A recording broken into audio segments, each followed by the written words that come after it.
Querido ouvinte, bom dia ou boa tarde, dependendo do horário, ou boa noite, dependendo do horário que você está assistindo esse estudo bíblico, é o número 3.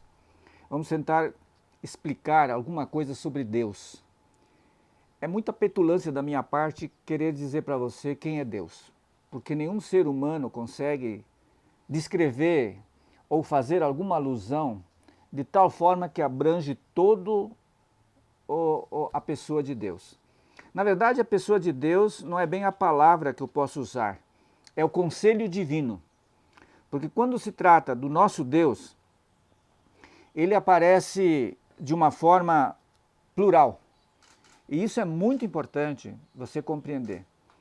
Deus, ele se mostra como um Deus Pai, como um Deus Filho e como um Deus Espírito Santo.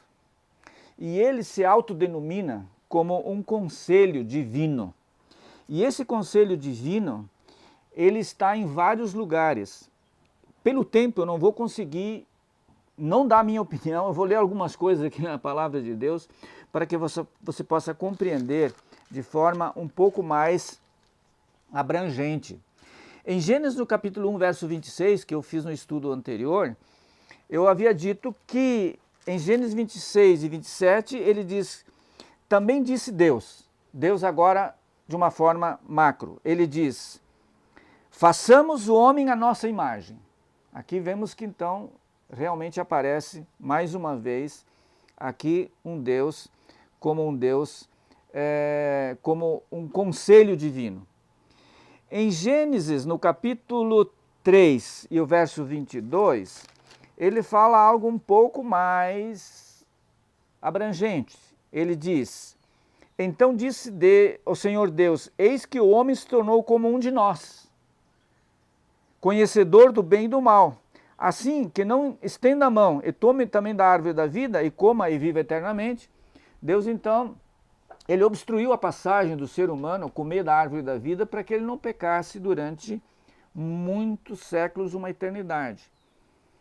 Então, essa questão, Deus ele cuidou para que o ser humano não ficasse dentro de uma forma que Deus tivesse que tomar outros cuidados. Então, foi muito providencial da parte de Deus. E também em Gênesis, no capítulo 11, verso 7, aqui tem uma particularidade muito importante.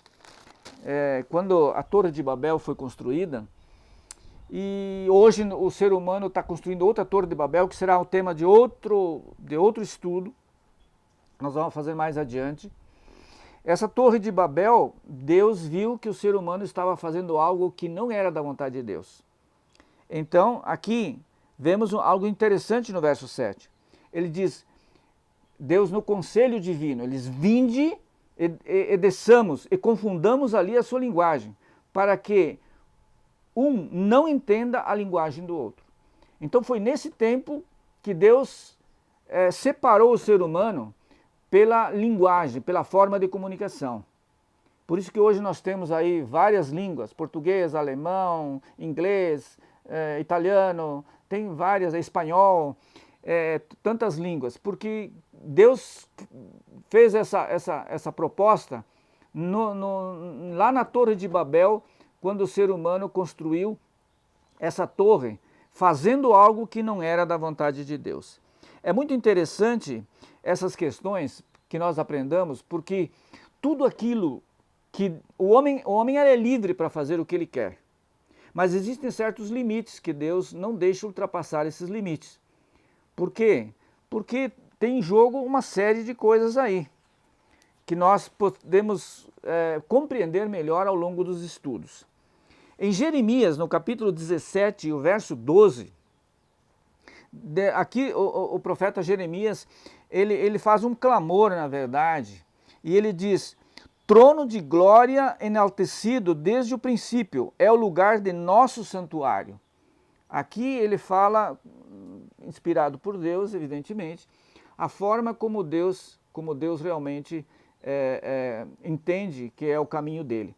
Aliás, na Bíblia King James, 1611, lá em Salmo 77, verso 13, se não me falha a memória, ele fala que o caminho do Senhor é o santuário. Então, aqui Jeremias simplesmente ele faz uma colocação dentro desse contexto que Deus realmente tem um caminho especial.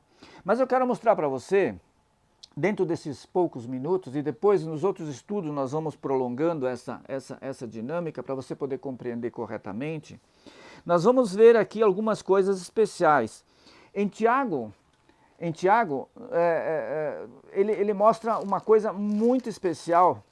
No capítulo 1 e o verso 17, ele mostra o seguinte: toda boa dádiva, todo dom perfeito, são lá do alto, descendo do Pai das luzes, em quem não pode existir variação nem sombra de mudança. Aqui tem vários conceitos. Ele mostra que Deus, na pessoa do Pai, Jesus, quando nos mostrou a oração aqui, que está lá no Sermão do Monte, no capítulo 6, eles, quando orares, entra no teu quarto, fecha a tua porta, e meu Pai que vem em secreto te recompensará. Sempre, todos dirigem as coisas ao Pai, e o Pai é que vai distribuir as coisas conforme ele é o desejo dele. Então, a gente percebe que existe uma disciplina entre o Pai, o Filho e o Espírito Santo. Cada um tem um trabalho, uma forma de atuar. E cada um muito, vamos dizer assim, muito disciplinadamente. Deus é um Deus de disciplina.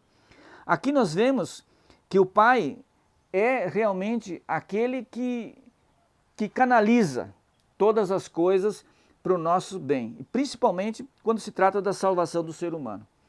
No Evangelho de São João, aqui muito interessante, no capítulo 14, mostra algo que vai nos ajudar muito a ver aquilo que em palavras eu de repente não poderia ver, mesmo porque eu estou me abstendo de dar a minha opinião. Eu vou mostrar o que a Bíblia mostra para nós aqui, no capítulo 14 de São João e o verso 16, ele diz o seguinte: Jesus falando, e eu rogarei ao Pai, e ele vos dará outro Consolador, a fim de que esteja para sempre convosco. Então, quem está hoje no meio de nós, quem está hoje cuidando do ser humano, levando para Jesus todas as coisas e para o Pai todas as coisas, é a pessoa do Espírito Santo. E é por isso que nós precisamos ter uma reverência, um cuidado muito grande com a palavra de Deus, não deixando a Bíblia em qualquer lugar, não colocando livros em cima, deixa a Bíblia num lugar especial, onde realmente a palavra de Deus tenha uma certa reverência. E isso vai ajudar muito você a compreender o temor do Senhor, que é um dos fatores muito importantes que mais adiante nós vamos estudar e que faz muita diferença aqui. Lá em Jeremias, no capítulo 10 e o verso 10, é muito interessante porque lá ele fala algo que pode ser compreendido como duas formas especiais, esse verso de Jeremias 10, verso 10. Primeiro ele mostra a pessoa do Pai, né? Ele diz, mas o Senhor é verdadeiramente Deus. Aqui ele se referindo à pessoa do Pai. Ele é o Deus vivo, o Rei eterno, e do seu furor treme a terra, e as nações não podem suportar a sua indignação. Ele mostra aqui Deus Pai, sendo então não o principal, o que canaliza, ele é o verdadeiro Rei eterno, e aqui mostra também um detalhe muito importante. Aqui fala que é a coluna da verdade. Deus Pai tem na pessoa dele uma coluna da verdade. Que aliás são 7 colunas da verdade, que uma hora nós vamos estudar também. Muito interessante esse tema. Aliás, quem conhece essa verdade vai libertar, porque aí você não vai ver tantos erros que o mundo hoje, principalmente o mundo atual, celebra com relação a estas coisas aí. Muito importante isso. Então em Jeremias 10:10, você precisa compreender que aqui mostra que duas coisas importantes. O Pai como Rei eterno e ele como uma coluna da verdade. Na verdade, nós consideramos como a primeira coluna da verdade.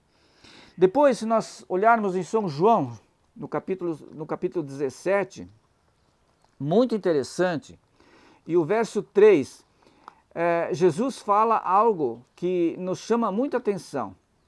Ele começa dizendo que a verdade é esta, ele começa dizendo, né? nessa tradução bíblica ele diz, e a vida eterna é esta, que te conheçam a ti, o único Deus verdadeiro, e a Jesus Cristo a quem enviastes.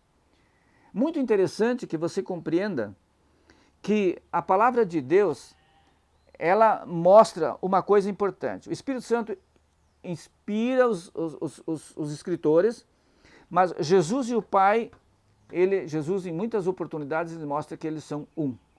Na verdade, como Deus, ele aparece sempre como uma unidade.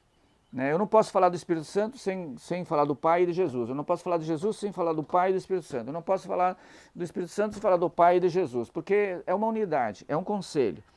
É muito importante. Mais adiante, numa outra oportunidade, vou mostrar como isso se processa dentro da palavra de Deus. Muito importante essa particularidade aí. No livro de Judas, um livro antes do Apocalipse, ele fala algo que vai nos ajudar a compreender. O livro de Judas ele é um livro que só tem um capítulo. E no verso 25, quando as derradeiras palavras de Judas, ele mostra uma coisa muito interessante. Diz, ao único Deus nosso, mediante Jesus Cristo, Senhor nosso, glória, majestade, império, soberania, antes de todas as eras, agora e por todos os séculos. Amém. Muito interessante isso. Aqui mostra Jesus como Deus, o soberano de toda a criação, e ainda ele mostra que Jesus Cristo é o Senhor nosso. Tem muitas pessoas que não conhecem quem é o verdadeiro Senhor.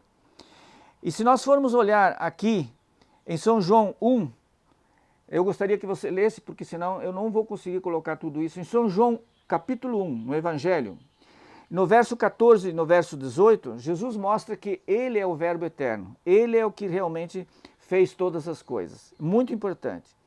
Em São João 14, verso 1, também fala da mesma forma. Então é muito importante que você construa uma ideia, uma doutrina, de acordo com a palavra de Deus, não conforme o ser humano ou conforme alguém que te ensinou de forma errada. É muito importante que a gente construa uma opinião de acordo com a verdade, de acordo com a palavra de Deus.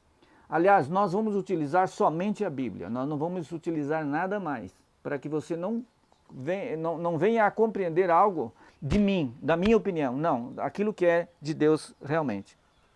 Uma parte muito importante é a pessoa do Espírito Santo. É muito importante isso. Em São João 16, no Evangelho de São João, ele fala algumas coisas que não deixa de ser uma das principais e que mais esclarece sobre essa questão. Ele diz, em São João 16, verso 7, ele diz o seguinte, mas eu vos digo, Jesus falando a verdade, convém-vos que eu vá, porque se eu não for, o Consolador não virá para vós, outros. Se porém eu for, eu vou-lo enviarei. Você veja aqui que é muito claro isso que Jesus fala. E se você for ler o verso 8, o verso 9, o verso 10, o verso 11, até o verso 14, ele vai mostrar realmente, a ponto de dizer no verso 14, e ele glorificará, porque há de receber de mim, e vou-lo há de ensinar, de anunciar. Então o Espírito Santo ele anuncia, ele é um verdadeiro mestre também na obra, principalmente de salvação do ser humano. Se você ler São João 14, então, do verso aqui nós falamos 14 em diante, você vai ver que é muito especial esses ensinamentos. E por que não dizer do verso 7 ao verso 14? Muito importante. Se eu for analisar aqui, você não deve esquecer que falar de Deus só pela palavra deve ser algo assim extraordinário. Porque o meu achismo, o seu achismo, o achismo do pastor, o achismo do padre, eu sei lá de quem, não vale nada. Vale se ele estiver ancorado na palavra de Deus. Mas a palavra de Deus, ela é por si só a verdade. Você não deve esquecer disso. A palavra de Deus, ela é tão sublime, tão fantástica, que não há palavras para descrever. Eu gostaria muito de ter muito tempo, mas durante os nossos estudos você vai poder compreender melhor. Que você possa ter compreendido essa parte muito importante nos dias de hoje, em nome de Jesus. Amém.